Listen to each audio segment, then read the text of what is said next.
Hello, my name is Maria from mathmammoth.com. In this lesson, we're going to be writing the slope-intercept equation. Practice writing it. Now, if you know the slope and the y-intercept of a line, then it's easy to write the slope-intercept equation, right? But what if you don't have exactly that data? What if you have some other data? Here is my first example. What is the equation of a line that passes through a given point with a slope of 3? But this point given is not the y-intercept point. Then what do we do?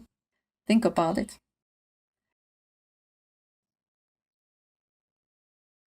Now, one way is to use a formula that's called the point-slope form of the equation. But today I'm not going to use that. It's an equation that is easy to forget. You probably can learn it, you can Google it, find it and use it, but I will show you a method that is not reliant on memorizing that formula. It's gonna just use things you already know. The main principle we need to remember is that any point on the line fulfills the equation of that line. So here we're given a point, so that particular point fulfills the equation of the line. And we also know the slope. So let's work with those. The equation will be of the form y equals mx plus b, and we already know slope is 3, so we can write that it's y equals 3x plus b. And so we need to find out b, and we can find it out by using this point, the coordinates of this. This is x and this is y, right? So we plug those into this equation, because this point fulfills the equation of the line. So 25 equals 3 times 12 plus b. So here we have a simple equation, and we can solve for b. And now subtract 36 from both sides, so that's negative 11. So now we have the equation. Y equals 3x minus 11 is the equation of that line. Alright, here's a similar one. Try to solve it first yourself.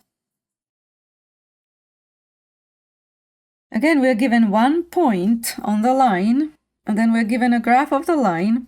And these here, the grid lines are 1 unit, okay? So we can actually find the slope using the line. There's one point, and then look for another point that is at grid lines. Here. And the rise is negative again, so the slope is minus 2/3. And then we do the same as in the previous exercise. We take the generic form of the equation, the slope-intercept form, and put in the m that we know now, and then put in the coordinates of that one point. We can write y equals minus 2/3 x plus b. And then we take these coordinates and plug them in. Y is 15, and x is negative 21.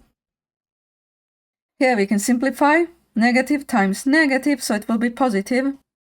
And also, this cancels out. So we're left with 15 equals 14 plus b. Well, that's an equation for first grade, right?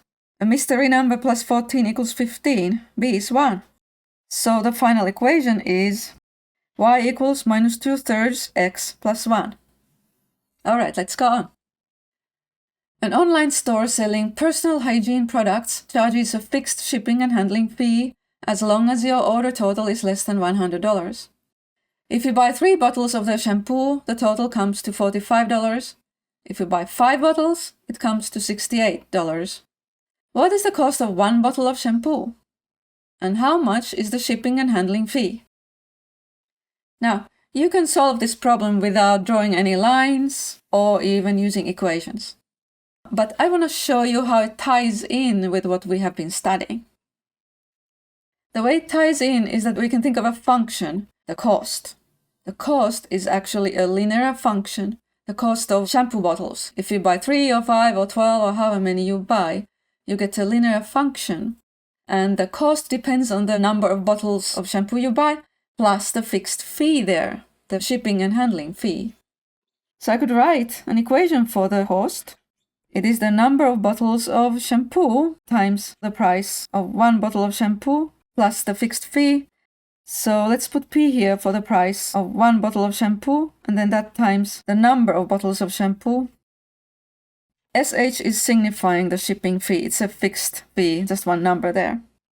And then we are given these numbers, 45 and 68, and they correspond to 3 bottles and 5 bottles. So I could plug those in, but I'm going to show you something a little different yet. This whole thing, it will be a line in the coordinate grid, right? Some kind of line rising like that. There will be 2 axes, the cost axis, and this would be the number of bottles of shampoo.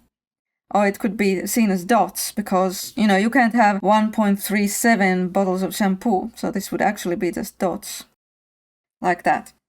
And these numbers we are given, they are points. 3 bottles of shampoo would be this point here.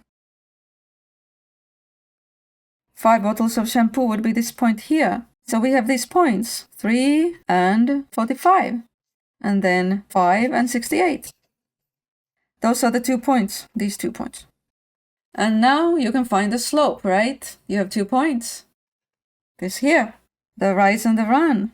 The rise is the difference between these c coordinates, okay, the vertical difference here.